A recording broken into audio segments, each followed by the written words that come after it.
सो +2 class अज मैं थोड़ा जा बिजी सी, इस करके मैं ताड़ी ऑनलाइन क्लास नहीं लै पाई। ठीक है, सो कोई गल नहीं, तुसीं अपने टैस्ट की तैयारी रखनी है। 15 क्वेश्चन है 1 to 15। क्योंकि हो सकता कि मई मंथ के लास्ट के असीं तुहाडे पेपर लै सकते हैं। ठीक है, जिन्ना सिलेबस तुहानूं करवाया होएगा, सो उहदे विचों तुहाडे पेपर हो सकते हैं। ਹੁਣ ਤੁਸੀਂ ਬਾਕੀ ਸਾਰੇ ਟੀਚਰਸ ਨੂੰ ਰੋਲਾ ਨਹੀਂ ਪਾ ਦੇਣਾ। ਹਜੇ ਇਹ ਮੇਰੀ ਤੇ ਮੈਡਮ ਦੀ ਹੀ ਗੱਲ ਹੋਈ ਆਪਸ 'ਚ, ਮੈਂ ਤੁਹਾਨੂੰ ਤਾਂ ਦੱਸ ਦਿੱਤਾ। ਤਿਆਰੀ ਰੱਖੋ ਆਪਣੀ। ਤਾਂ ਇਹ ਹੁਣ ਪੁੱਛਣਾ ਨਹੀਂ ਸ਼ੁਰੂ ਕਰ ਦੇਣਾ, ਮੈਡਮ ਕਾਲਜ ਆ ਕੇ ਪੇਪਰ ਹੋਣੇ ਹੈ, ਔਨਲਾਈਨ ਹੋਣੇ ਹੈ, ਕੀ ਹੋਣਾ ਹੈ। ਠੀਕ ਹੈ, ਆਪਣੇ ਆਪ ਤੁਹਾਨੂੰ 1 ਹਫ਼ਤਾ ਪਹਿਲਾਂ ਪਤਾ ਲੱਗ ਜਾਏਗਾ। ਬਸ ਤੁਸੀਂ ਆਪਣੀ ਤਿਆਰੀ ਰੱਖਣੀ ਹੈ। सो इस करके याद करना शुरू कर दो। इस तरह ही ना बैठे रहो भी कोई गल नहीं है। ठीक है जी।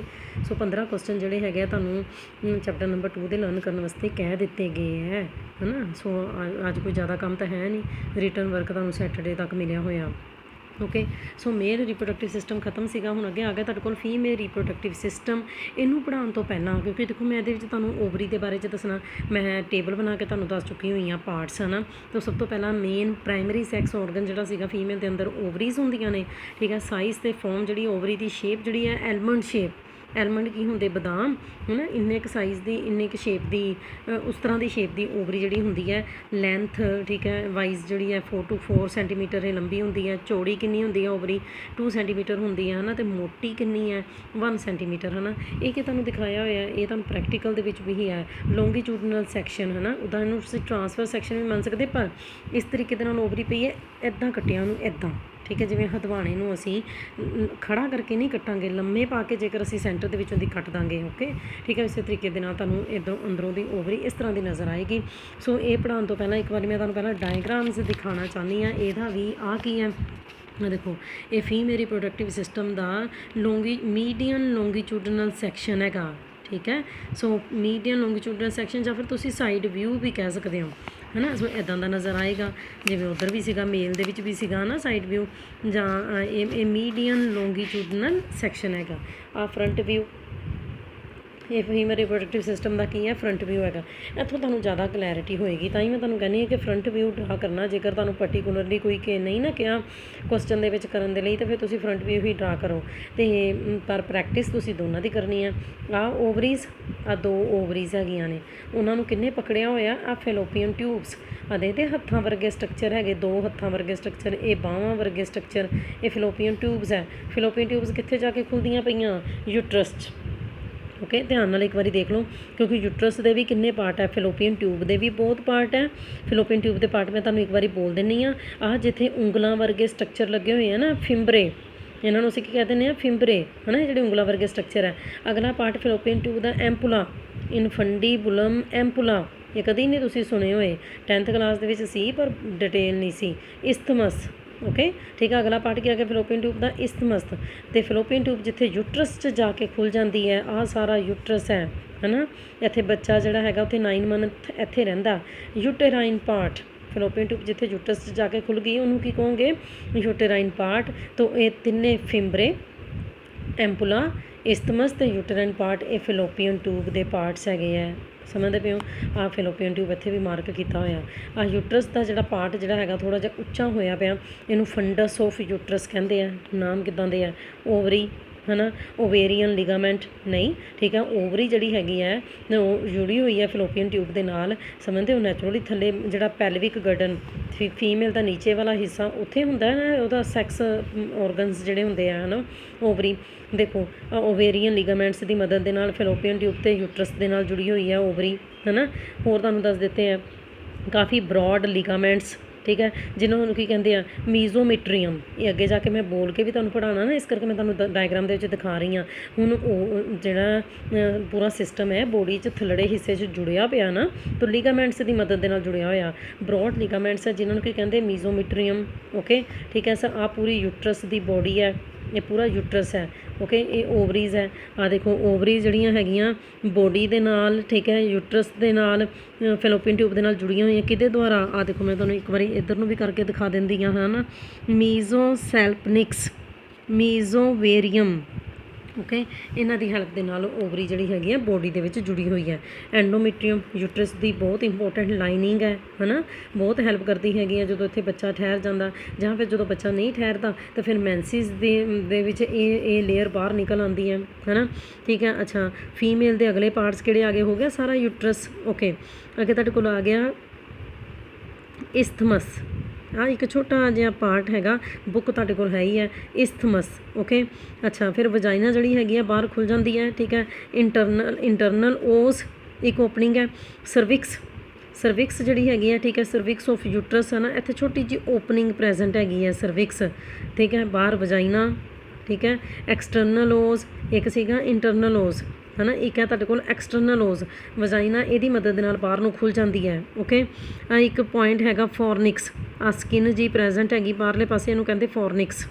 ਓਕੇ, ਸੋ ਇਹ ਫਰੰਟ ਵਿਊ ਸੀਗਾ, ਇਹ ਸਾਈਡ ਵਿਊ ਹੈ। ਇਹ ਇੱਕ ਵਾਰੀ ਤੁਸੀਂ ਦੇਖ ਲੈਣਾ, ਨੈਚੁਰਲੀ ਫਰਕ ਤਾਂ ਹੈ ਹੀ ਹੈ। ਉੱਥੇ ਦੇਖੋ ਕਿੰਨਾ ਕਲੀਅਰ ਨਜ਼ਰ ਆ ਰਿਹਾ ਸੀ, ਇੱਥੇ ਵੀ ਕਲੀਅਰ ਹੈ ਇੱਥੇ, ਪਰ ਇੱਥੇ ਪ੍ਰੈਜੈਂਟ ਹੈਗੀ ਫਿਲੋਪੀਅਨ ਟਿਊਬ ਆ ਦੇਖੋ, ਤੇ ਆ ਫਿੰਬਰੇ ਓਵਰੀ ਨੂੰ ਉਹਨੇ ਆਪਣੇ ਵਿੱਚ ਪਕੜਿਆ ਹੋਇਆ, ਇੱਥੇ ਆ ਯੂਟਰਸ ਹੈ, ਠੀਕ ਹੈ।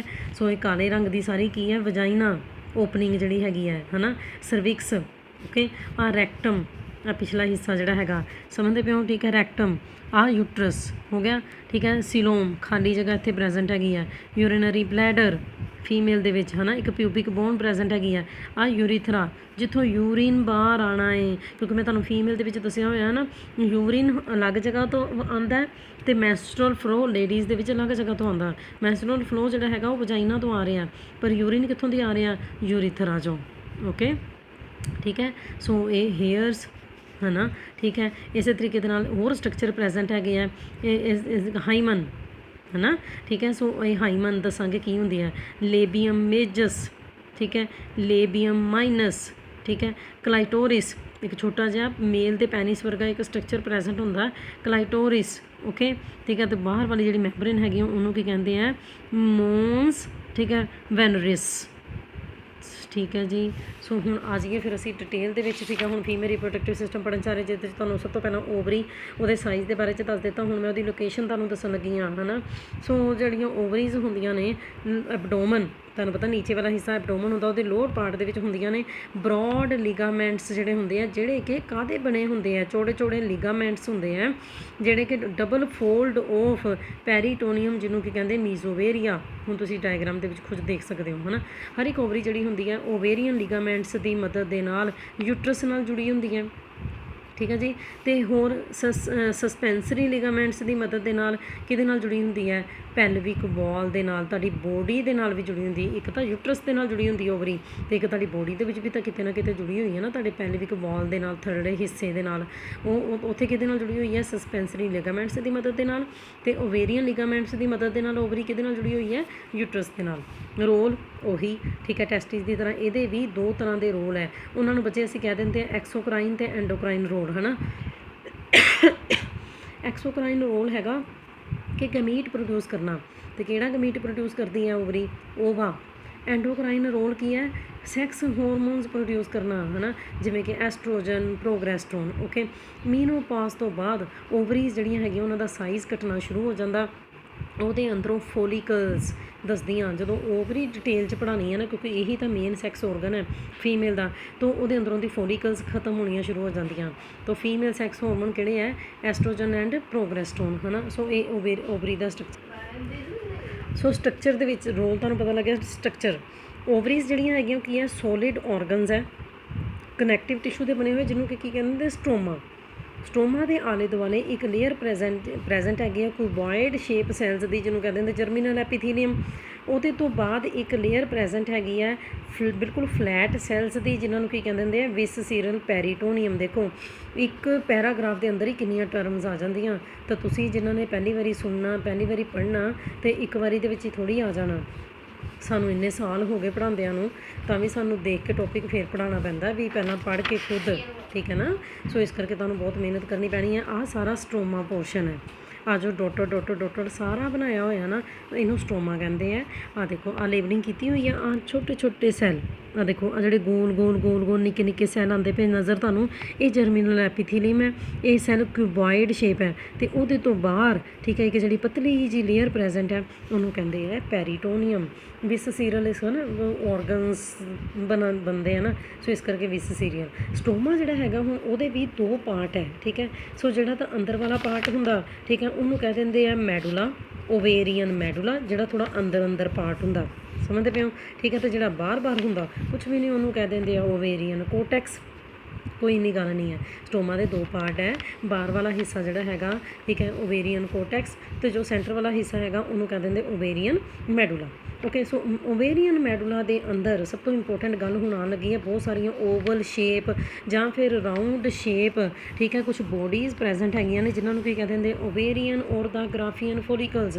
ਸੋ ਡਿਟੇਲ ਦੇ ਵਿੱਚ ਇਹਨੂੰ ਦੇਖਣਾ, ਕਿਉਂਕਿ ਗ੍ਰਾਫੀਅਨ ਫੋਲੀਕਲਸ ਹੈਗੀਆਂ ਜਿੱਥੇ ਕਿ ਓਵਮ ਦੀ ਜਾਂ ਐਗ ਦੀ ਫੋਰਮੇਸ਼ਨ ਹੁੰਦੀ ਹੈ, ਜਿਵੇਂ ਟੈਸਟਿਸ ਦੇ ਵਿੱਚ ਸੈਮਨੀਫੇਰਸ ਟਿਊਬਿਊਲ ਦੇ ਵਿੱਚ ਹੋਈ ਸੀ ਨਾ, ਇਸੇ ਤਰੀਕੇ ਦੇ ਨਾਲ ਗ੍ਰਾਫੀਅਨ ਫੋਲੀਕਲਸ ਜਿਹੜੀਆਂ ਹੈਗੀਆਂ ਉੱਥੇ ਹੁੰਦੀ ਹੈ ਐਗ ਫੋਰਮੇਸ਼ਨ। ਆ ਦੇਖਦੇ ਵੀ ਪਹਿਲਾਂ ਕਿੰਨੀਆਂ ਛੋਟੀਆਂ ਸੀ, ਫਿਰ ਸਾਈਜ਼ ਦੇ ਵਿੱਚ ਵੱਡੀ ਹੋ ਗਈ, ਮੈਚਿਓਰ ਹੋ ਗਈ ਗ੍ਰਾਫੀਅਨ ਫੋਲੀਕਲ, ਓਵਮ ਦੀ ਫੋਰਮੇਸ਼ਨ ਹੋ ਗਈ। ਅਤੇ ਜਦੋਂ ਮੈਂਸਟਰੁਅਲ ਸਾਈਕਲ ਦਾ 14ਵਾਂ ਦਿਨ ਆਇਆ, 14 ਡੇਜ਼ ਜਿਹੜਾ ਉਦੋਂ ਹੋਇਆ, ਅਤੇ ਓਵਮ ਜਿਹੜਾ ਸੀਗਾ ਓਵਰੀ ਨੇ ਰਿਲੀਜ਼ ਕਰ ਦਿੱਤਾ, ਸਮਝਦੇ ਹੋ। ਸੋ ਗ੍ਰਾਫੀਅਨ ਫੋਲੀਕਲਸ ਪ੍ਰੈਜੈਂਟ ਹੈਗੀਆਂ ਨੇ। ਹਰ ਇੱਕ ਜਿਹੜੀ ਗ੍ਰਾਫੀਅਨ ਫੋਲੀਕਲ ਹੁੰਦੀ ਹੈ ਉਹਦੇ ਅੰਦਰ ਇੱਕ ਓਵਮ ਹੈ, ਉਹਦੇ ਆਲੇ ਦੁਆਲੇ ਬਹੁਤ ਸਾਰੇ ਫੋਲੀਕਲ ਸੈਲਸ ਦੀ ਲੇਅਰ ਪ੍ਰੈਜੈਂਟ ਹੈਗੀ ਆ। ਜਦੋਂ ਫੋਲੀਕਲ ਸੈਲਸ ਜਿਹੜੇ ਹੈਗੇ ਆ, ਠੀਕ ਹੈ ਨਾ, ਸੋ ਮੈਚੋਰ ਹੋ ਜਾਂਦੇ ਆ ਤਾਂ ਇੱਕ ਬਲੱਡ ਦੇ ਵਿੱਚ ਇੱਕ ਹਾਰਮੋਨ ਸਕਰੀਟ ਕਰਦੇ ਆ, ਕਿਹੜਾ, ਐਸਟ੍ਰੋਜਨ। ਸੋ ਓਵਰੀ ਦੇ ਅੰਦਰ ਫੋਲੀਕਲ ਸੈਲਸ ਬਹੁਤ ਇੰਪੋਰਟੈਂਟ ਹੈਗੇ ਆ, ਠੀਕ ਹੈ। ਸੋ ਉਹਨਾਂ ਨੇ ਇੱਕ ਐਸਟ੍ਰੋਜਨ ਹਾਰਮੋਨ ਸਕਰੀਟ ਕਰ ਦਿੱਤਾ। 1 ਮੰਥ 10th ਕਲਾਸ ਦੇ ਵਿੱਚ ਵੀ ਪੜ੍ਹਿਆ ਹੋਇਆ, 1 ਮਹੀਨੇ ਦੇ ਵਿੱਚ ਇੱਕ ਓਵਰੀ ਜਿਹੜੀ ਹੈਗੀ ਹੈ ਇੱਕ ਐਗ ਰਿਲੀਜ਼ ਕਰ ਦਿੰਦੀ ਹੈ। ਜਿਹੜਾ ਓਵੇਰੀਅਨ ਕੋਟੈਕਸ ਸੀਗਾ ਨਾ, ਠੀਕ ਹੈ, ਸੋ ਦਾ ਓਵੇਰੀਅਨ ਕੋਟੈਕਸ ਕੰਟੇਨਸ ਯੰਗ ਐਂਡ ਮੈਚੋਰ ਫੋਲੀਕਲਸ, ਕਿਹਾ ਸੀਗਾ ਤੁਹਾਨੂੰ ਹੈ ਨਾ, ਠੀਕ ਹੈ। ਸੋ ਕੋਟੈਕਸ ਜਿਹੜਾ ਹੈਗਾ ਇਹਦਾ ਬਾਹਰ ਵਾਲਾ ਜਿਹੜਾ ਹਿੱਸਾ ਸੀਗਾ ਉੱਥੇ ਆ ਕੋਟੈਕਸ ਹਿੱਸਾ ਹੈਗਾ, ਇੱਥੇ ਯੰਗ ਜਿਹੜੀਆਂ ਹੈਗੀਆਂ ਉਹ ਦਿਸ ਗ੍ਰਾਫੀਅਨ ਫੋਲੀਕਲਸ ਪ੍ਰੈਜੈਂਟ ਹੈਗੀਆਂ ਨੇ। ਓਕੇ, ਅੱਛਾ ਠੀਕ ਹੈ। ਫਿਰ ਕੀ ਹੈ ਕਿ ਜਦੋਂ ਨਾ ਗ੍ਰਾਫੀਅਨ ਫੋਲੀਕਲਸ ਜਿਹੜੀਆਂ ਹੈਗੀਆਂ ਉਹ ਐਗ ਰਿਲੀਜ਼ ਕਰ ਦਿੰਦੀਆਂ ਨਾ, ਉਹਦੇ ਤੋਂ ਬਾਅਦ ਬੱਚੇ ਉਹ ਐਮਪਟੀ ਹੋ ਗਈਆਂ, ਖਾਲੀ ਹੋ ਗਈਆਂ, ਅਤੇ ਕਾਹਦੇ ਵਿੱਚ ਬਦਲ ਗਈਆਂ, ਕਾਰਪਸ ਲਿਊਟੀਅਮ 'ਚ। ਇਹ ਕੁਐਸਚਨ ਵੀ ਹੈਗਾ ਤੁਹਾਨੂੰ, what is corpus luteum, how it is formed. ਖਾਲੀ ਗ੍ਰਾਫੀਅਨ ਫੋਲੀਕਲ ਜਿਹੜੀ ਹੈਗੀ ਹੈ ਉਹ ਮਾਸ ਬਣ ਚੁੱਕੀ ਹੈ, ਇੱਕ ਗੁੱਛਾ ਬਣ ਚੁੱਕੀ ਹੈ ਯੈਲੋ ਕਲਰ ਦੇ ਸੈਲਸ ਦਾ, ਹੈ ਨਾ, ਠੀਕ ਹੈ। ਅਤੇ ਹੁਣ ਉਹਨੂੰ ਕੀ ਕਹਿਣਾ ਸ਼ੁਰੂ ਕਰ ਦੇਣਾ, ਕਾਰਪਸ ਲਿਊਟੀਅਮ। ਅੱਛਾ, ਕਾਰਪਸ ਲਿਊਟੀਅਮ ਦੇ ਜਿਹੜੇ ਸੈੱਲ ਹੁੰਦੇ ਆ ਉਹਨਾਂ ਦੇ ਅੰਦਰ ਇੱਕ ਯੈਲੋ ਕਲਰ ਦਾ ਪਿਗਮੈਂਟ ਹੁੰਦਾ ਜਿਹਨੂੰ ਅਸੀਂ ਕੀ ਕਹਿ ਦਿੰਦੇ ਹਾਂ, ਲਿਊਟਿਨ। ਉਹ ਲਿਊਟਿਨ ਜਿਹੜਾ ਹੈਗਾ, ਠੀਕ ਹੈ, ਪ੍ਰੈਗਨੈਂਸੀ ਦੇ ਦੌਰਾਨ ਕਿਹੜਾ ਹਾਰਮੋਨ ਸਕਰੀਟ ਕਰਦਾ, ਪ੍ਰੋਗੈਸਟਰੋਨ। ਅਤੇ ਜਦੋਂ ਠੀਕ ਹੈ ਪ੍ਰੈਗਨੈਂਸੀ ਖਤਮ ਹੋਣ ਵਾਲੀ ਹੁੰਦੀ ਹੈ, ਕਿਉਂਕਿ ਹੁਣ ਬੱਚੇ ਦੀ ਡਿਲੀਵਰੀ ਹੋਣ ਵਾਲੀ ਹੁੰਦੀ ਹੈ, ਅਤੇ ਉਦੋਂ ਉਹ ਹਾਰਮੋਨ ਰਿਲੀਜ਼ ਕਰਦਾ ਕਿਹੜਾ, ਰਿਲੈਕਸਿਨ। ਓਕੇ, ਸੋ ਧਿਆਨ ਦੇ ਨਾਲ ਸੁਣਨਾ ਹੈਗਾ। ਹੁਣ ਇਹ ਕਾਰਪਸ ਲਿਊਟੀਅਮ ਦੇ ਬਾਰੇ 'ਚ ਵੀ ਤੁਹਾਨੂੰ ਦੱਸ ਦਿੱਤਾ ਹੁੰਦੀ ਕੀ ਹੈ, ਅਤੇ ਕਾਰਪਸ ਲਿਊਟੀਅਮ ਦਾ ਕੀ ਫੰਕਸ਼ਨ ਹੋ ਗਿਆ, ਠੀਕ ਹੈ, ਕਿ ਕਾਰਪਸ ਲਿਊਟੀਅਮ ਦੇ ਅੰਦਰ ਜਿਹੜਾ ਯੈਲੋ ਕਲਰ ਦਾ ਪਿਗਮੈਂਟ ਹੈ, ਜਿਹਦੇ ਕਰਕੇ ਕਿਉਂ ਯੈਲੋ ਹੈ ਕਾਰਪਸ ਲਿਊਟੀਅਮ ਜਿਹੜੀ ਹੈਗੀ ਹੈ, ਅਤੇ ਉਹਦੇ ਜਿਹੜੇ ਸੈਲਸ ਹੈਗੇ ਆ ਕਾਰਪਸ ਲਿਊਟੀਅਮ ਦੇ 2 ਤਰ੍ਹਾਂ ਦੇ ਹਾਰਮੋਨ ਸਕਰੀਟ ਕਰਦੇ ਆ, ਇੱਕ ਪ੍ਰੋਗੈਸਟਰੋਨ ਐਂਡ ਰਿਲੈਕਸਿਨ। ਓਕੇ, ਠੀਕ ਹੈ। ਫਿਰ ਹੌਲੀ ਕੋਟੈਕਸ ਦੇ ਵਿੱਚ ਕਾਰਪਸ ਲਿਊਟੀਅਮ ਜਿਹੜੀ ਹੈਗੀ ਹੈ, ਠੀਕ ਹੈ, ਸੋ ਉਹ ਵਾਈਟ ਕਲਰ ਦੀ ਬੋਡੀ ਬਣ ਜਾਂਦੀ ਹੈ ਜਿਹਨੂੰ ਅਸੀਂ ਕੀ ਕਹਿ ਦਿੰਦੇ ਹਾਂ, ਕਾਰਪਸ ਐਲਬਿਊਕਾਨ, ਠੀਕ ਹੈ। ਸੋ ਇੱਥੇ ਤੁਹਾਡੇ ਲੇਬਲਿੰਗ ਕੀਤੀ ਹੋਏਗੀ, ਸੋ ਐਂਡ ਦੇ ਵਿੱਚ ਠੀਕ ਹੈ ਐਲਬਿਕਾਨਸ ਬਣ ਜਾਂਦੀ ਹੈ, ਠੀਕ ਹੈ। ਸੋ ਕਾਰਪਸ ਲਿਊਟੀਅਮ ਜਿਹੜੀ ਹੈਗੀ ਹੈ ਉਹ ਕੀ ਡੀਜਨਰੇਟਿੰਗ ਫੋਲੀਕਲਸ ਖਤਮ ਹੋਣੇ ਸ਼ੁਰੂ ਹੋ ਜਾਂਦੀ ਹੌਲੀ ਫੋਲੀਕਲਸ, ਅਤੇ ਕੀ ਬਣ ਜਾਂਦੀ, ਵਾਈਟ ਕਲਰ ਦੀ ਕਾਰਪਸ ਐਲਬਿਕਾਨਸ। ਹੁਣ ਗ੍ਰਾਫੀਅਨ ਫੋਲੀਕਲਸ ਜਿਹੜੀਆਂ ਹੈਗੀਆਂ ਐਕਚੁਅਲੀ ਓਵਰੀ ਦੇ ਵਿੱਚ ਬਣੀਆਂ ਕਿੱਥੋਂ, ਜਿੱਦਾਂ ਤੁਹਾਨੂੰ ਦੱਸਿਆ ਸੀ ਸੈਮਨੀਫੇਰਸ ਟਿਊਬਿਊਲ ਦੇ ਵਿੱਚ ਸਭ ਤੋਂ ਪਹਿਲੇ ਸਪਰਮੈਟੋਚੈਨਿਕ ਸੈੱਲ ਸੀਗੇ ਨਾ, ਕੋਈ ਸੈੱਲ ਵੱਡੇ ਹੋ ਜਾਂਦੇ ਸਾਈਜ਼ ਦੇ ਵਿੱਚ, ਇਸੇ ਤਰੀਕੇ ਦੇ ਨਾਲ ਓਵਰੀ ਦੇ ਵਿੱਚ ਵੀ ਤਾਂ ਜਰਮੀਨਲ ਐਪੀਥੀਲੀਅਮ ਦੀ ਲਾਈਨਿੰਗ ਹੈਗੀ ਹੈ, ਠੀਕ ਹੈ। ਸੋ ਇਹਦੇ ਅੰਦਰ ਐਕਚੁਅਲੀ ਦੇ ਵਿੱਚ ਸਭ ਤੋਂ ਪਹਿਲਾਂ ਐਗ ਪ੍ਰੈਜੈਂਟ ਸੀਗੇ, ਆ ਦੇਖਦੇ, ਠੀਕ ਹੈ, ਪ੍ਰਾਇਮਰੀ ਫੋਲੀਕਲਸ, ਐਗ ਟਿਊਬ ਬਣ ਗਈ, ਐਗਸ ਦਾ ਆਲਣਾ ਬਣ ਗਿਆ, ਉਹਦੇ ਵਿੱਚੋਂ ਦੀ ਕੁਛ ਜਿਹੜੇ ਠੀਕ ਹੈ ਐਗ ਸਾਈਜ਼ ਦੇ ਵਿੱਚ ਵੱਡੇ ਹੋ ਜਾਂਦੇ, ਤਾਂ ਉਹ ਸਾਈਡ ਸੀਗੇ ਹੈ ਨਾ, ਛੋਟੇ ਉਹ ਸਾਈਡ ਸੀਗੇ, ਠੀਕ ਆ। ਉਹਨਾਂ ਦੇ ਆਲੇ ਦੁਆਲੇ ਜੋਨਾ ਪੈਲੋਸੀਡਾ ਸੀਗਾ, ਠੀਕ ਹੈ, ਮੈਂਬਰੇਨਸ ਗ੍ਰੈਨੂਲੋਸਾ ਦੀ ਇੱਕ ਲੇਅਰ ਸੀਗੀ, ਹੈ ਨਾ, ਸੈਂਟਰ ਦੇ ਵਿੱਚ ਇੱਕ ਖਾਲੀ ਕੈਵਿਟੀ ਸੀਗੀ, ਠੀਕ ਹੈ, ਜਿਹੜੀ ਕਿ ਜਿਹਨੂੰ ਐਂਟਰਮ ਕਹਿੰਦੇ ਆ, ਉਹ ਫਲੂਇਡ ਦੇ ਨਾਲ ਭਰ ਗਈ ਸੀਗੀ, ਹੈ ਨਾ। ਅਤੇ ਉਹਨਾਂ ਦੇ ਆਲੇ ਦੁਆਲੇ ਵੀ ਠੀਕ ਆ 2 ਮੈਂਬਰੇਨਸ ਪ੍ਰੈਜੈਂਟ ਸੀਗੀਆਂ, ਥੀਕਾ ਇੰਟਰਨਾ ਅਤੇ ਥੀਕਾ ਐਕਸਟਰਨਾ, ਠੀਕ ਹੈ। ਸੋ ਇਸੇ ਤਰੀਕੇ ਦੇ ਨਾਲ ਇੰਟਰਨਾ ਦੇ ਜਿਹੜੇ ਸੈੱਲ ਹੈਗੇ ਉਹ ਵੀ ਐਸਟ੍ਰੋਜਨ ਹਾਰਮੋਨ ਸਕਰੀਟ ਕਰਦੇ ਆ। ਸੋ ਮਤਲਬ ਕਿ ਗ੍ਰਾਫੀਅਨ ਫੋਲੀਕਲਸ ਜਿਹੜੀਆਂ ਹੈਗੀਆਂ ਨੇ ਜਰਮੀਨਲ ਐਪੀਥੀਲੀਅਮ ਦੇ ਸੈਲਸ ਤੋਂ ਬਣਨਾ ਸ਼ੁਰੂ ਹੋ ਜਾਂਦੀਆਂ, ਛੋਟੀਆਂ ਛੋਟੀਆਂ ਫਿਰ ਵੱਡੀਆਂ ਹੋ ਜਾਂਦੀਆਂ, ਵੱਡੇ ਹੋ ਕੇ ਤਾਂ ਫਿਰ ਉੱਥੋਂ ਕੀ ਬਣਦਾ ਉਹ ਤੁਹਾਨੂੰ ਦੱਸ ਦਿੱਤਾ ਹੈ ਨਾ। ਅੱਗੇ ਤੁਹਾਡੇ ਕੋਲ ਸੈਕਿੰਡ ਪਾਰਟ ਆ ਗਿਆ ਫਿਲੋਪੀਅਨ ਟਿਊਬਸ। 10 to 12 ਸੈਂਟੀਮੀਟਰ ਹੁੰਦੀਆਂ ਨੇ ਫਿਲੋਪੀਅਨ ਟਿਊਬਸ ਜਿਹੜੀਆਂ ਹੁੰਦੀਆਂ, ਠੀਕ ਹੈ, ਮਸਲਸ ਦੀਆਂ ਬਣੀਆਂ ਹੁੰਦੀਆਂ ਨੇ। ਇਹਨਾਂ ਦਾ ਕੀ ਕੰਮ ਹੈ, ਕਿਉਂਕਿ ਇਹਨਾਂ ਨੇ ਓਵਰੀ ਨੂੰ ਪਕੜਿਆ ਹੋਇਆ, ਸੋ ਇਹਨਾਂ ਦਾ ਕੀ ਕੰਮ ਹੈਗਾ ਕਿ ਓਵਮ ਨੂੰ ਕਨਵੇ ਕਰਨਾ, ਯੂਟਰਸ ਦੇ ਕੋਲ ਲੈ ਕੇ ਜਾਣਾ।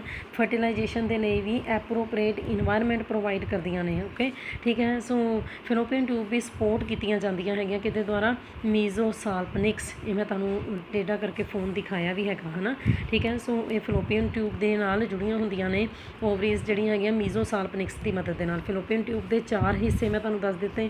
ਇਨਫੰਡੀਬੁਲਮ ਹੈ ਨਾ, ਇਹ ਕਾਫੀ ਬਰੋਡ ਫਨਲ ਸ਼ੇਪ, ਠੀਕ ਹੈ, ਬਿਲਕੁਲ ਸ਼ੁਰੂ ਵਾਲਾ ਪ੍ਰੋਕਸੀਮਲ ਪਾਰਟ ਹੈਗਾ। ਇਹਦੇ ਉੱਤੇ ਮੋਟਾਈਲ ਫਿੰਗਰ ਲਾਈਕ ਕਿਹਾ ਸੀ ਨਾ, ਇਸ ਤਰੀਕੇ ਦੇ ਨਾਲ, ਇਸ ਤਰੀਕੇ ਨਾਲ, ਹੈ ਨਾ, ਉਂਗਲਾਂ ਵਰਗੇ ਸਟਰਕਚਰ ਲੱਗੇ ਹੁੰਦੇ ਆ, ਠੀਕ ਹੈ, ਜਿਹਨੂੰ ਅਸੀਂ ਫਿੰਬਰੇ ਕਹਿ ਦਿੰਦੇ ਹਾਂ, ਹੈ ਨਾ। ਅੱਛਾ, ਠੀਕ ਹੈ। ਸੋ ਫਿੰਬਰੇ ਜਿਹੜੇ ਹੈਗੇ ਆ ਉਹ ਖੁੱਲ੍ਹ ਜਾਂਦੇ ਆ, ਅਗਲੇ ਹਿੱਸੇ 'ਚ ਖੁੱਲ੍ਹ ਜਾਂਦੇ ਆ, ਠੀਕ ਹੈ, ਫਿਲੋਪੀਅਨ ਟਿਊਬ ਦੇ ਇੱਕ ਓਪਨਿੰਗ ਦੇ ਦੁਆਰਾ, ਜਿਹਨੂੰ ਅਸੀਂ ਕੀ ਕਹਿੰਦੇ ਹਾਂ, ਓਸਟੀਅਮ। ਇਹ ਓਵਰੀ ਦੇ ਬਿਲਕੁਲ ਨੇੜੇ ਹੈ, ਇਹ ਓਵਰੀ ਤੋਂ ਐਗ ਰਿਸੀਵ ਕਰਦੇ ਆ। ਫਿੰਬਰੇ ਜਿਹੜੇ ਹੈਗੇ ਆ, ਠੀਕ ਹੈ, ਉਹਨਾਂ ਦੇ ਕੋਲ ਪਤਲੇ ਪਤਲੇ ਸੀਲੀਆ ਲਾਈਕ ਸਟਰਕਚਰ ਪ੍ਰੈਜ਼ੈਂਟ ਹੈ ਨਾ, ਜਿਹੜੇ ਕਿ ਅੱਗੇ ਭੇਜ ਦਿੰਦੇ ਆ ਇਨਫੰਡੀਬੁਲਮ ਹਿੱਸੇ ਦੇ ਵਿੱਚ ਐਗ ਨੂੰ ਭੇਜ ਦਿੰਦੇ। ਐਂਪੂਲਾ ਲੌਂਗ ਵਾਈਡ ਥਿਨ ਵਾਲਡ, ਠੀਕ ਹੈ, ਮੇਜਰ ਪਾਰਟ ਹੈਗਾ ਇਹ ਫਿਲੋਪੀਅਨ ਟਿਊਬ ਦਾ, ਇਨਫੰਡੀਬੁਲਮ ਤੋਂ ਬਾਅਦ ਆਉਂਦਾ। ਇਸਥਮਸ, ਇਹ ਥੋੜ੍ਹਾ ਜਿਹਾ ਛੋਟਾ, ਨੈਰੋ, ਥਿਕ ਵਾਲਡ ਅਤੇ ਥੋੜ੍ਹਾ ਸਿੱਧਾ ਪਾਰਟ ਹੈਗਾ ਫਿਲੋਪੀਅਨ ਟਿਊਬ ਦਾ, ਇਹ ਐਂਪੂਲਾਂ ਤੋਂ ਬਾਅਦ ਆਉਂਦਾ। ਅਤੇ ਅਗਲਾ ਪਾਰਟ ਤੁਹਾਡੇ ਕੋਲ ਆ ਗਿਆ, ਲਾਸਟ ਪਾਰਟ ਯੂਟੇਰਾਈਨ ਪਾਰਟ ਆ ਗਿਆ ਤੁਹਾਡੇ ਕੋਲ, ਹੈ ਨਾ। ਇਹ ਵੀ ਨੈਰੋ ਹੈ, ਨੈਚੁਰਲੀ ਇਹ ਯੂਟੇਰਾਈਨ ਵਾਲ ਦੇ ਥਰੂ ਪਾਸ ਕਰ ਜਾਂਦਾ ਅਤੇ ਯੂਟਰਸ ਦੀ ਕੈਵਿਟੀ ਦੇ ਨਾਲ ਕਮਿਊਨੀਕੇਟ ਕਰਦਾ। ਉਹਦੇ ਤੋਂ ਹੀ ਇਹਦਾ ਕੀ ਨਾਮ ਪੈ ਗਿਆ, ਯੂਟੇਰਾਈਨ ਪਾਰਟ, ਸਮਝ ਗਏ, ਠੀਕ ਹੈ। ਸੋ ਇਸ ਤਰੀਕੇ ਦੇ ਨਾਲ ਇਹਨੂੰ ਓਵੀਡਕਟ ਵੀ ਕਹਿੰਦੇ ਆ, ਹੋਰ ਇੰਪੋਰਟੈਂਟ ਗੱਲ, ਹੈ ਨਾ, ਠੀਕ ਹੈ। ਸੋ ਓਵੀਡਕਟ ਦੇ ਥਰੂ, ਠੀਕ ਹੈ, ਐਗ ਜਿਹੜਾ ਹੈਗਾ ਉਹ ਹੌਲੀ ਹੌਲੀ ਜਿਹੜਾ ਹੈਗਾ ਉਹ ਉੱਥੇ ਪਹੁੰਚ ਜਾਂਦਾ ਫਿਲੋਪੀਅਨ ਟਿਊਬ ਦੇ ਵਿੱਚ, ਅੱਗੇ ਤੱਕ ਪਹੁੰਚ ਜਾਂਦਾ ਅਤੇ ਉੱਥੋਂ ਦੀ ਉੱਧਰੋਂ ਸਪਰਮ ਆ ਜਾਂਦਾ। ਉੱਥੇ ਫਿਰ ਫਰਟੀਲਾਈਜੇਸ਼ਨ ਫਿਲੋਪੀਅਨ ਟਿਊਬ 'ਚ ਹੁੰਦੀ ਹੈ। ਪੁੱਛਦੇ ਆ ਇਹ 1 ਮਾਰਕਸ ਕੁਐਸਚਨ ਕਿ ਕਿੱਥੇ ਹੁੰਦੀ ਹਿਊਮਨ ਬੀਇੰਗ 'ਚ ਫਰਟੀਲਾਈਜੇਸ਼ਨ, ਫਿਲੋਪੀਅਨ ਟਿਊਬ 'ਚ, ਜਾਂ ਫਿਰ ਉਹਨੂੰ ਹੋਰ ਕੀ ਕਹਿੰਦੇ ਆ, ਓਵੀਡਕਟ ਕਹਿੰਦੇ ਆ, ਹੈ ਨਾ, ਠੀਕ ਹੈ। ਸੋ ਓਵੀਡਕਟ ਜਿਹੜੀ ਹੈਗੀ ਹੈ ਯੂਟਰਸ ਦੇ ਕਾਰਨਰ ਦੇ ਉੱਤੇ ਸਿਰਿਆਂ 'ਤੇ ਲੱਗੀ ਹੋਈ ਹੈ ਨਾ, ਉੱਥੇ ਖੁੱਲ੍ਹ ਵੀ ਜਾਂਦੀ ਹੈ ਕਿਹਦੇ ਦੁਆਰਾ, ਕੋਰਨੂਆਂ ਦੇ ਦੁਆਰਾ। ਇਹ ਵੀ ਯਾਦ ਰੱਖਣਾ ਹੈਗਾ। ਤੀਸਰਾ ਪਾਰਟ ਹੁਣ ਤੁਹਾਡੇ ਕੋਲ ਆ ਗਿਆ ਯੂਟਰਸ, ਜਿਹਨੂੰ ਮਦਰਸ ਵੋਮ ਕਹਿੰਦੇ ਹਾਂ ਅਸੀਂ, ਹੈ ਨਾ, ਲਾਰਜ, ਠੀਕ ਹੈ, ਲੰਬੀ ਜੀ ਸ਼ੇਪ ਹੈ ਨਾ ਇਹਦੀ, ਉੱਪਰੋਂ ਚੌੜਾ ਥੱਲੇ ਨੂੰ ਲੰਬਾ ਹੋ ਜਾਂਦਾ, ਇਸ ਕਰਕੇ ਇਹਨੂੰ ਕਹਿੰਦੇ ਪਾਇਰੀਫੋਮ, ਹੈ ਨਾ, ਠੀਕ ਹੈ। ਇਲਾਸਟਿਕ ਮੀਡੀਅਨ ਸੈਕ ਹੈਗਾ, ਇੱਥੇ ਐਂਬਰੀਓ ਦੀ ਡਿਵੈਲਪਮੈਂਟ ਹੋਣੀ ਹੈ ਨਾ। ਇਹ ਰੈਕਟਮ ਅਤੇ ਯੂਰੀਨਰੀ ਬਲੈਡਰ ਦੇ ਵਿਚਕਾਰ ਮੈਂ ਤੁਹਾਨੂੰ ਦਿਖਾਈ ਡਾਇਗਰਾਮ, ਸਾਈਡ ਵਿਊ ਦਿਖਾਇਆ, ਉਹਦੇ ਵਿਚਕਾਰ ਪਾਇਆ ਜਾਂਦਾ ਹੈਗਾ, ਠੀਕ ਹੈ। ਸੋ ਇਹ ਵੀ ਤੁਹਾਡੀ ਬੋਡੀ ਦੇ ਨਾਲ ਜੁੜਿਆ ਹੁੰਦਾ ਯੂਟਰਸ ਜਿਹੜਾ ਹੈਗਾ, ਕਿਹਦੇ ਦੁਆਰਾ, ਮੀਜ਼ੋਮੀਟਰੀਅਮ ਦੇ ਦੁਆਰਾ। ਇਹ ਵੀ ਇੱਕ ਬਰੋਡ ਲਿਗਾਮੈਂਟ ਹੈ, ਮੈਂ ਤੁਹਾਨੂੰ ਦਿਖਾ ਦਿੱਤਾ। ਇਹਦਾ ਸਾਈਜ਼ ਹੁਣ ਨਾ ਵੇਰੀ ਕਰਦਾ ਯੂਟਰਸ ਦਾ ਥੋੜ੍ਹਾ ਜਿਹਾ। ਨਲੀਪੇਰਸ ਵੂਮੈਨ ਕਿਹੜੀਆਂ ਹੁੰਦੀਆਂ ਬੱਚੇ, ਜਿਨ੍ਹਾਂ ਨੇ ਕਦੀ ਵੀ ਕਿਸੇ ਬੱਚੇ ਨੂੰ ਜਨਮ ਨਹੀਂ ਦਿੱਤਾ ਹੁੰਦਾ, ਉਹਨਾਂ ਦੇ ਵਿੱਚ ਯੂਟਰਸ ਦਾ ਸਾਈਜ਼ ਕੁਝ ਹੋਰ ਹੋਏਗਾ। ਜਿਹੜੀ ਮਦਰ ਨੇ, ਠੀਕ ਹੈ, ਇੱਕ ਜਾਂ ਇੱਕ ਨਾਲੋਂ ਜ਼ਿਆਦਾ ਬੱਚਿਆਂ ਨੂੰ ਜਨਮ ਦਿੱਤਾ ਹੁੰਦਾ ਨਾ, ਉਹਨੂੰ ਕਹਿੰਦੇ ਮਲਟੀਪੇਰਸ ਵੂਮੈਨ, ਹੈ ਨਾ। ਸੋ ਨੈਚੁਰਲੀ ਸਾਈਜ਼ ਦਾ ਫਰਕ ਤਾਂ ਪਏਗਾ, ਕਿੱਥੇ 9 ਮੰਥ ਬੱਚੇ ਨੇ ਅੰਦਰ ਰਿਹਾ ਹੈ, ਤਾਂ ਜਿਸ ਮਦਰ ਨੇ ਬੱਚਾ ਕਦੀ ਪੈਦਾ ਨਹੀਂ ਕੀਤਾ ਹੈਗਾ ਉਹਦੇ ਯੂਟਰਸ ਦਾ ਸਾਈਜ਼, ਅਤੇ ਜਿਸ ਮਦਰ ਨੇ 1 ਜਾਂ 2 ਬੱਚੇ ਪੈਦਾ ਕੀਤੇ ਆ ਉਹਨਾਂ ਦੇ ਯੂਟਰਸ ਦੇ ਸਾਈਜ਼ 'ਚ ਫਰਕ ਹੋਏਗਾ, ਠੀਕ ਹੈ ਜੀ। ਸੋ ਹੁਣ ਅਸੀਂ ਯੂਟਰਸ ਦਾ ਇੱਕ ਵਾਰੀ ਸਾਈਜ਼ ਦੇਖ ਲਈਏ। ਅਪਰ ਵਾਈਡ ਪੋਰਸ਼ਨ, ਠੀਕ ਹੈ, ਜਿਹੜਾ ਹੁੰਦਾ ਯੂਟਰਸ ਦਾ, ਉਹਨੂੰ ਫੰਡਸ ਕਹਿੰਦੇ ਆ, ਜਿਹਨੇ ਕਿ ਫਿਲੋਪੀਅਨ ਟਿਊਬ ਰਿਸੀਵ ਕੀਤੀ ਹੋਈ ਹੈ। ਕੋਰੋਨਾ ਮੈਂ ਤੁਹਾਨੂੰ ਦੱਸ ਹੀ ਦਿੱਤਾ ਹੈਗਾ, ਠੀਕ ਹੈ। ਸੋ ਇਹ ਕਾਰਨਰ ਹੈਗੇ ਆ ਯੂਟਰਸ ਦੇ, ਜਿੱਥੇ ਕਿ ਫਿਲੋਪੀਅਨ ਟਿਊਬ ਉੱਥੋਂ ਦੀ ਐਂਟਰ ਕਰ ਰਹੀ ਹੈ ਇਹਦੇ ਅੰਦਰ, ਠੀਕ ਹੈ। ਮਿਡਲ ਲਾਰਜ ਬੋਡੀ ਹੈ ਜਾਂ ਫਿਰ ਕਾਰਪਸ ਹੈਗੀ ਹੈ, ਇਹ ਮੇਨ ਪਾਰਟ ਹੈਗਾ ਯੂਟਰਸ ਦਾ। ਅਤੇ ਲਾਸਟ ਪਾਰਟ ਹੈਗਾ ਤੁਹਾਡੇ ਕੋਲ ਸਰਵਿਕਸ, ਠੀਕ ਹੈ, ਜਿਹੜਾ ਕਿ ਵਜਾਈਨਾ 'ਚ ਖੁੱਲ੍ਹ ਜਾਂਦਾ ਹੈਗਾ। ਸਰਵਿਕਸ ਜਿਹੜਾ ਹੈਗਾ ਉੱਪਰ ਯੂਟਰਸ ਦੀ ਬੋਡੀ ਦੇ ਨਾਲ ਕਮਿਊਨੀਕੇਟ ਕਰਦਾ, ਕਿਹਦੀ ਮਦਦ ਦੇ ਨਾਲ, ਇੰਟਰਨਲ ਓਸ ਦੀ ਮਦਦ ਦੇ ਨਾਲ, ਅਤੇ ਥੱਲੇ ਵਜਾਈਨਾ ਦੇ ਨਾਲ ਕਮਿਊਨੀਕੇਟ ਕਰਦਾ ਹੈਗਾ, ਉਹਦੀ ਓਪਨਿੰਗ ਕਰਦਾ ਕਿਹਦੀ ਮਦਦ ਦੇ ਨਾਲ, ਐਕਸਟਰਨਲ ਓਸ। ਇਹ ਮੈਂ ਦਿਖਾਇਆ ਤੁਹਾਨੂੰ, ਇੰਟਰਨਲ ਓਸ ਅਤੇ ਐਕਸਟਰਨਲ ਓਸ, ਓਕੇ। ਇਸੇ ਤਰੀਕੇ ਦੇ ਨਾਲ ਸਰਵਿਕਸ ਦੀ ਜਿਹੜੀ ਕੈਵਿਟੀ ਹੈਗੀ ਹੈ ਇੰਟਰਨਲ ਓਸ ਅਤੇ ਐਕਸਟਰਨਲ ਓਸ ਦੇ ਵਿਚਕਾਰ, ਉਹਨੂੰ ਅਸੀਂ ਸਰਵਾਈਕਲ ਕੈਨਾਲ ਵੀ ਕਹਿ ਦਿੰਦੇ ਹਾਂ, ਜਿਹੜੀ ਕਿ 2.5 ਸੈਂਟੀਮੀਟਰ ਲੌਂਗ ਹੈਗੀ ਹੈ, ਓਕੇ। ਸਰਵਾਈਕਲ ਕੈਨਾਲ ਦੇ ਵਿੱਚ ਵੀ ਗਲੈਂਡਸ ਪ੍ਰੈਜ਼ੈਂਟ ਹੁੰਦੇ ਆ, ਠੀਕ ਹੈ, ਜਿਹੜੇ ਕਿ ਕੁਛ ਮਿਊਕਸ ਸਕਰੀਟ ਕਰਦੇ ਆ, ਠੀਕ ਹੈ, ਜਿਹੜੇ ਕਿ ਪ੍ਰੈਗਨੈਂਸੀ ਜਦੋਂ ਫਿਰ ਇੱਕ ਵਾਰੀ ਹੋ ਜਾਂਦੀ ਹੈ ਨਾ, ਠੀਕ ਹੈ, ਤਾਂ ਉਹ ਥੋੜ੍ਹਾ ਜਿਹਾ ਉਹਨੂੰ ਬੰਦ ਵੀ ਰੱਖਦੇ ਆ, ਸਰਵਿਕਸ ਨੂੰ, ਸਿਸਟਮ ਨੂੰ ਥੋੜ੍ਹਾ ਜਿਹਾ ਬੰਦ ਕਰ ਦਿੰਦੇ ਆ, ਓਕੇ। ਇਸੇ ਤਰੀਕੇ ਦੇ ਨਾਲ ਤੁਹਾਡੇ ਕੋਲ ਥੋੜ੍ਹਾ ਜਿਹਾ ਇੱਕ ਦੱਸਿਆ ਹੋਇਆ ਐਂਟੀ ਫਲੈਕਸਿਨ ਟਰਮ ਦੱਸੀ ਹੋਈ ਹੈ ਯੂਟਰਸ ਦੇ ਵਿੱਚ। ਸੋ ਜੇਕਰ ਤਾਂ ਨੋਰਮਲ ਪੋਜੀਸ਼ਨ ਹੈ ਯੂਟਰਸ ਦੀ ਹੈ ਨਾ, ਕਿਉਂਕਿ ਫੀਮੇਲਸ ਦੇ ਵਿੱਚ ਕਈ ਤਰ੍ਹਾਂ ਦੀਆਂ ਪ੍ਰੋਬਲਮਸ ਆਉਂਦੀਆਂ ਰਹਿੰਦੀਆਂ, ਸਿਸਟ ਫਾਰਮੇਸ਼ਨ ਹੋਣਾ, ਸਿਸਟ ਬਣ ਜਾਂਦੀਆਂ ਪਾਣੀ ਵਾਲੀਆਂ, ਬਲੱਡ ਵਾਲੀਆਂ। ਸੋ ਜੇਕਰ ਤਾਂ ਨੋਰਮਲ ਪੋਜੀਸ਼ਨ ਹੈਗੀ ਆ ਯੂਟਰਸ ਦੀ ਹੈ ਨਾ, ਉਹਨੂੰ ਅਸੀਂ ਕੀ ਕਹਿੰਦੇ ਆ, ਐਂਟੀ ਫਲੈਕਸਡ ਕਹਿੰਦੇ ਆ, ਹੈ ਨਾ। ਮਤਲਬ ਕਿ ਇਹ ਥੋੜ੍ਹਾ ਜਿਹਾ ਆਪਣੇ ਆਪ ਦੇ ਉੱਤੇ ਹੀ ਬੈਂਟ ਹੋਇਆ ਹੋਣਾ ਚਾਹੀਦਾ ਫਾਰਵਰਡ, ਠੀਕ ਹੈ ਨਾ। ਸੋ ਇਸੇ ਤਰੀਕੇ ਦੇ ਨਾਲ ਮੀਨਸ ਕਿ ਸਹੀ ਪੋਜੀਸ਼ਨ ਹੋਣੀ ਚਾਹੀਦੀ ਹੈ ਯੂਟਰਸ ਦੀ, ਤਾਂ ਫਿਰ ਉਹਨੂੰ ਅਸੀਂ ਕਹਿ ਦਿੰਦੇ ਐਂਟੀ ਫਲੈਕਸਡ, ਹੈ ਨਾ। ਸਰਵਿਕਸ ਜਿਹੜਾ ਹੈਗਾ, ਠੀਕ ਹੈ, ਬਿਗੈਸਟ ਅਤੇ ਮੋਸਟ ਪਾਵਰਫੁਲ ਮਸਲ ਹੈ ਬੋਡੀ ਦੇ ਅੰਦਰ, ਦੇਖੋ, ਠੀਕ ਹੈ, ਇਹ ਵੀ ਤੁਹਾਨੂੰ ਸਿੱਖਣ ਲਈ ਮਿਲਿਆ ਹੈਗਾ। Cervix is composed largely of ਦਾ, ਕਾਹਦਾ ਬਣਿਆ ਹੁੰਦਾ, ਬਹੁਤ ਹੀ ਵੱਡੇ ਅਤੇ ਕਾਫੀ ਪਾਵਰਫੁਲ ਮਸਲਸ ਦਾ ਬਣਿਆ ਹੁੰਦਾ ਨੈਚੁਰਲੀ। 9 ਮੰਥ ਬੱਚੇ ਨੂੰ ਹੋਲਡ ਕਰਕੇ ਰੱਖਣਾ ਪੂਰੇ ਯੂਟਰਸ ਨੇ, ਇਸ ਤਰ੍ਹਾਂ ਤਾਂ ਫਿਰ ਬੱਚਾ ਬਾਹਰ ਆਉਣ ਦੇ ਚਾਂਸਿਸ ਹੋ ਸਕਦੇ ਆ, ਹੈ ਨਾ। ਸੋ ਸਟਰੋਂਗ ਮਸਲ ਹੋਣਗੇ ਸਰਵਿਕਸ 'ਚ, ਤਾਂ ਹੀ ਤਾਂ ਉਹ ਇੱਦਾਂ ਓਪਨ ਨਹੀਂ ਕਰ ਜਾਏਗਾ। ਆ ਗਈ ਨਾ ਗੱਲ, ਇੰਨਾ ਕੁ ਸਟਰੋਂਗ ਮਸਲਸ ਦਾ ਬਣਿਆ ਹੋਇਆ ਸਰਵਿਕਸ, ਹੈ ਨਾ। ਪਤਾ ਲੱਗਿਆ ਸੀ ਨਾ ਸਰਵਿਕਸ ਕੌਣ ਸੀਗਾ, ਕਿ 7 ਕਿਲੋ ਦਾ ਫੀਟਸ ਜਿਹੜਾ ਹੈਗਾ, ਠੀਕ ਹੈ, ਉਹਨੂੰ against pull of gravity hold ਕਰਕੇ ਰੱਖਿਆ ਜਾ ਸਕਦਾ ਬੱਚੇ ਨੂੰ ਬੋਡੀ ਦੇ ਅੰਦਰ, ਠੀਕ ਹੈ ਜੀ। ਸੋ ਇਸੇ ਤਰੀਕੇ ਦੇ ਨਾਲ ਸਰਵਿਕਸ, ਠੀਕ ਹੈ, ਅਤੇ ਪੂਰੀ ਦੀ ਪੂਰੀ ਜਿਹੜੀ ਯੂਟਰਸ ਦੀ ਬੋਡੀ ਹੈ, ਉਹਦੇ ਵਿਚਕਾਰ ਜੇਕਰ ਅਸੀਂ ਇੱਕ ਲਾਈਨ ਦੇਖੀਏ, ਠੀਕ ਹੈ, ਜਿਹੜੀ ਕਿ ਬੋਡੀ ਅਤੇ ਸਰਵਿਕਸ ਨੂੰ ਅਲੱਗ ਕਰਦੀ, ਉਹਨੂੰ ਅਸੀਂ ਕਹਿ ਦਿੰਦੇ ਇਸਤਮਸਤ, ਹੈ ਨਾ। ਯੂਟਰਸ ਜਿਹੜਾ ਹੈਗਾ ਇੱਕ ਕਾਫੀ ਥਿਕ ਵੈਸਕੂਲਰ ਇਹਦੀਆਂ ਵਾਲਸ ਹੁੰਦੀਆਂ, ਬਲੱਡ ਸਪਲਾਈ ਇੱਥੇ ਹੁੰਦੀ ਰਹਿੰਦੀ ਹੈ। ਯੂਟਰਸ ਜਿਹੜਾ ਹੈਗਾ, ਠੀਕ ਹੈ, 3 ਤਰ੍ਹਾਂ ਦੇ ਟਿਸ਼ੂਜ਼ ਦਾ ਬਣਿਆ ਹੋਇਆ। ਬਾਹਰ ਵਾਲੀ ਜਿਹੜੀ ਲੇਅਰ ਹੈਗੀ ਅਸੀਂ ਉਹਨੂੰ ਕਹਿੰਦੇ ਪੈਰੀਟੋਨੀਅਲ ਕਵਰਿੰਗ ਜਿਹੜੀ ਹੈਗੀ, ਜਿਹਨੂੰ ਅਸੀਂ ਕੀ ਕਹਿੰਦੇ ਪੈਰੀਮੀਟਰੀਅਮ। ਅੰਦਰ ਵਾਲੀ ਸਮੂਥ ਮਸਲਸ ਦੀ ਲੇਅਰ ਹੁੰਦੀ ਹੈ, ਜਿਹਨੂੰ ਕਿ ਅਸੀਂ ਕਹਿੰਦੇ ਹਾਂ ਮਾਇਓਮੀਟਰੀਅਮ, ਠੀਕ ਹੈ, ਅਤੇ ਇਨਰ ਮਿਊਕਸ ਮੈਂਬਰੇਨ ਹੁੰਦੀ ਹੈ, ਕਿਉਂਕਿ ਯੂਟਰਸ ਬਹੁਤ ਇੰਪੋਰਟੈਂਟ ਹੈ। ਅੰਦਰ ਵਾਲੀ ਜਿਹੜੀ ਹੈਗੀ ਆ ਉਹਨੂੰ ਐਂਡੋਮੀਟਰੀਅਮ ਆ ਦਿਖਾਇਆ ਵੀ ਹੋਇਆ ਮੈਂ ਤੁਹਾਨੂੰ। ਸੋ ਪੈਰੀਮੀਟਰੀਅਮ, ਮਾਇਓਮੀਟਰੀਅਮ ਅਤੇ ਐਂਡੋਮੀਟਰੀਅਮ, ਓਕੇ, ਠੀਕ ਹੈ ਜੀ। ਇਹ 3 ਟਿਸ਼ੂਜ਼ ਦਾ ਬਣਿਆ ਹੋਇਆ ਹੈਗਾ ਯੂਟਰਸ। ਮਾਇਓਮੀਟਰੀਅਮ ਜਿਹੜਾ ਹੈਗਾ, ਠੀਕ ਹੈ, ਨੈਚੁਰਲੀ ਯੂਟਰਾਈਨ ਦੀ ਮੂਵਮੈਂਟ ਕਰਵਾਉਂਦਾ। ਐਂਡੋਮੀਟਰੀਅਮ ਜਿਹੜੀ ਹੈਗੀ ਇਹਦੇ ਅੰਦਰ ਕੋਲੂਮਨਾਰ ਲੰਬੇ ਲੰਬੇ ਸ਼ੇਪ ਦੇ ਐਪੀਥੀਲੀਅਮ ਸੈਲਸ ਹੈ, ਜਿਨ੍ਹਾਂ ਦੇ ਉੱਤੇ ਸੀਲੀਆ ਵੀ ਹੋ ਸਕਦੇ ਆ ਅਤੇ ਨਹੀਂ ਵੀ ਹੋ ਸਕਦੇ ਪ੍ਰੈਜ਼ੈਂਟ, ਹੈ ਨਾ। ਇੱਥੇ ਟਿਊਬੂਲਰ ਗਲੈਂਡਸ ਜਿਹੜੇ ਹੈਗੇ ਆ ਕਾਫੀ ਜ਼ਿਆਦਾ ਪ੍ਰੈਜ਼ੈਂਟ ਹੁੰਦੇ ਆ, ਠੀਕ ਹੈ। ਜਦੋਂ ਵੀ ਮੈਂਸਟਰੁਅਲ ਸਾਈਕਲ ਆਉਂਦਾ, ਇਹ ਜਿਹੜੀ ਐਂਡੋਮੀਟਰੀਅਮ ਹੈਗੀ ਨਾ, ਇਹਦੇ 'ਚ ਜ਼ਿਆਦਾ ਚੇਂਜਸ ਆਉਂਦੀਆਂ ਨੇ। ਸੋ ਕਪੈਸਿਟੀ ਆਫ ਦਾ ਯੂਟਰਸ ਹੈ ਨਾ, ਬਹੁਤ ਜ਼ਿਆਦਾ ਕਪੈਸਿਟੀ ਹੈਗੀ ਹੈ। ਪ੍ਰੈਗਨੈਂਸੀ ਦੇ ਦੌਰਾਨ ਤਾਂ ਇਹ ਆਪਣੇ ਨੋਰਮਲ ਸਾਈਜ਼ ਦੇ ਨਾਲੋਂ 500 ਗੁਣਾ ਜ਼ਿਆਦਾ ਵੱਡਾ ਹੋ ਜਾਂਦਾ ਇਹ ਸਾਈਜ਼ ਦੇ ਵਿੱਚ, ਠੀਕ ਹੈ। ਯੂਟਰਸ ਬਹੁਤ ਇੰਪੋਰਟੈਂਟ ਰੋਲ ਪਲੇ ਕਰਦਾ। ਇਹ ਫਲੋਪੀਅਨ ਟਿਊਬ ਤੋਂ ਓਵਮ ਨੂੰ ਰਿਸੀਵ ਕਰਦਾ ਪਿਆ ਹੈਗਾ, ਹੈ ਨਾ, ਠੀਕ ਹੈ। ਸੋ ਇਹ ਪਲੈਸੈਂਟਾ ਬਣਾਉਣ ਦੇ ਵਿੱਚ ਹੈਲਪ ਕਰਦਾ ਹੈਗਾ ਜਦੋਂ ਫੀਟਸ ਦੀ ਡਿਵੈਲਪਮੈਂਟ ਹੋ ਜਾਂਦੀ ਹੈ, ਅਤੇ ਜਦੋਂ ਬੱਚੇ ਦਾ ਬਰਥ ਹੋਣਾ ਹੁੰਦਾ, ਬੱਚੇ ਨੂੰ ਬਾਹਰ ਕੱਢਦਾ ਹੈਗਾ, ਠੀਕ ਹੈ, ਯੂਟਰਸ ਤੋਂ, ਵਜਾਈਨਾ ਤੋਂ ਉਹਨੂੰ ਬਾਹਰ ਕੱਢਣ ਦੇ ਵਿੱਚ ਵੀ ਹੈਲਪ ਕਰਦਾ। ਸੋ ਯੂਟਰਸ ਦੀ ਬਹੁਤ ਇੰਪੋਰਟੈਂਸ ਹੈ। ਇਸ ਤੋਂ ਬਾਅਦ ਇੰਨਾ ਸੁਣੋ, ਇਸ ਤੋਂ ਬਾਅਦ ਮੈਂ ਤੁਹਾਨੂੰ ਪੜ੍ਹਾਵਾਂਗੀ ਵਜਾਈਨਾ, ਐਕਸਟਰਨਲ ਜੈਨੀਟੈਲੀਆ, ਠੀਕ ਹੈ, ਬ੍ਰੈਸਟ ਅਤੇ ਥੋੜ੍ਹੇ ਜਿਹੇ ਗਲੈਂਡਸ, ਓਕੇ। ਸੋ ਇਹ ਤੁਸੀਂ 3 ਮੇਨ ਪਾਰਟ ਅੱਜ ਫੀਮੇਲ ਰਿਪਰੋਡਕਟਿਵ ਸਿਸਟਮ ਦੇ ਇਹਨਾਂ ਨੂੰ ਸੁਣੋ।